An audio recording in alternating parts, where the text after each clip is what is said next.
Welcome. In this video, I'm going to talk about the reactions that halogenoalkanes typically undergo. The general formula for a halogenoalkane is very similar to that of an alkane, CnH2n plus 1 X, where the X represents a halogen that is substituted in for one hydrogen. And so when it forms from an alkane, it's actually a fairly complex reaction called a free radical mechanism. Remember the whole initiation, propagation, and termination of a halogen using UV light, or they can form through an addition reaction with an alkene and a halogen halide. And it's the halogen portion of the compounds that's quite reactive, and the halogen then that's going to be replaced or displaced. And that's because halogens have very high electronegativity, so it's going to make the carbon-halogen bond quite polar. So the carbon is described as being electron deficient or an electrophile, meaning it wants electrons, and it's going to be positively charged, while the halogen is going to be electron rich, or it's going to be a nucleophile, meaning it attracts nuclei, and it's negatively charged. This is really no different than what we've seen previously with Lewis acids and bases.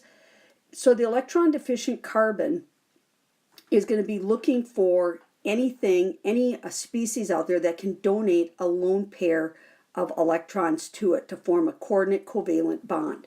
So electrophiles and nucleophiles naturally attract each other, so the carbon and halogen are attracted to each other, but there's a more reactive nucleophile. It will be able to bump the halogen out of its place. So this is known as a nucleophilic substitution reaction. And sometimes they're written S sub N1 and S sub N2 to show if the process takes one or two steps to occur. That isn't something we have to worry about right now. So with the nucleophilic substitution, the ones that we're going to see most commonly or talk about in this section is when a hydroxide, OH ion, bumps off the halogen. Because think about it, hydroxide with a -1 charge has an extra pair of electrons. So it can form the coordinate covalent bond with that carbon. So we have a halogenoalkane plus some metal hydroxide, and we will end up with alcohol and a salt. So because the halogen can fairly easily be bumped off or substituted for, halogenoalkanes are an important group of compounds used as a pathway to synthesize lots of other organic compounds. Halogenoalkanes themselves can be used in products mainly as propellants and refrigerants. CFCs, chlorofluorocarbons, so a carbon with 2 fluorine and 2 chlorine on it, ended up being a really bad halogenoalkane that we used in aerosol propellants for a long time, and it ended up in the stratosphere where a lot of UV light was coming in, and typically that UV light gets filtered out by ozone, O3, and instead that UV light led to a free radical mechanism with the chlorine from the CFCs and starting a destructive chain reaction where we end up with a lot of ozone being broken down, or what's known as the ozone hole. Now, since the early 2000s, I believe it's been, CFCs have been phased out in all countries, and the ozone hole in 2006 reached its worst damage, and since then, the last 10 years, we've seen the ozone actually recovering from this damage. So let's look at an electrophilic substitution reaction with benzene instead of with a halogenoalkane. With benzene, we have a similar situation because benzene is an electron-rich molecule because the 6 delocalized electrons spread equally across the ring structure of 6 carbon. So adding another atom or species to a benzene molecule isn't going to happen spontaneously. Okay, so an addition reaction won't happen because there's not really any place for it to go without disrupting this really stable structure. So even though there appears to be alternating double bonds, there really isn't available sites for a substitution or for an addition.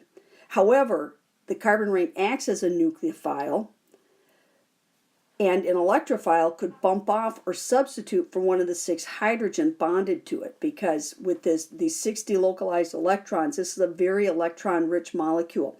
So this is showing down below that you've got the benzene ring with the 6 hydrogen, and you have an electron-deficient species coming in and replacing that hydrogen, forming a hydronium ion, and now you've got some kind of substitution on your benzene ring.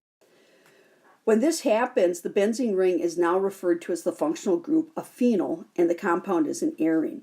So some common substitutions on benzene is NO2 substituting from nitric acid and forming the benzene ring with an NO2 group. Or if you have a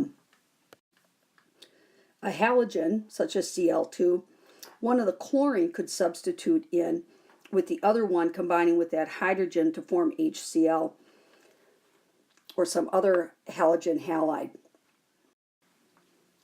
So to kind of sum up the reactions that we've been looking for in section 10.2, a reaction pathway is this series of reactions that a chemist can use to convert one organic compound to another organic compound.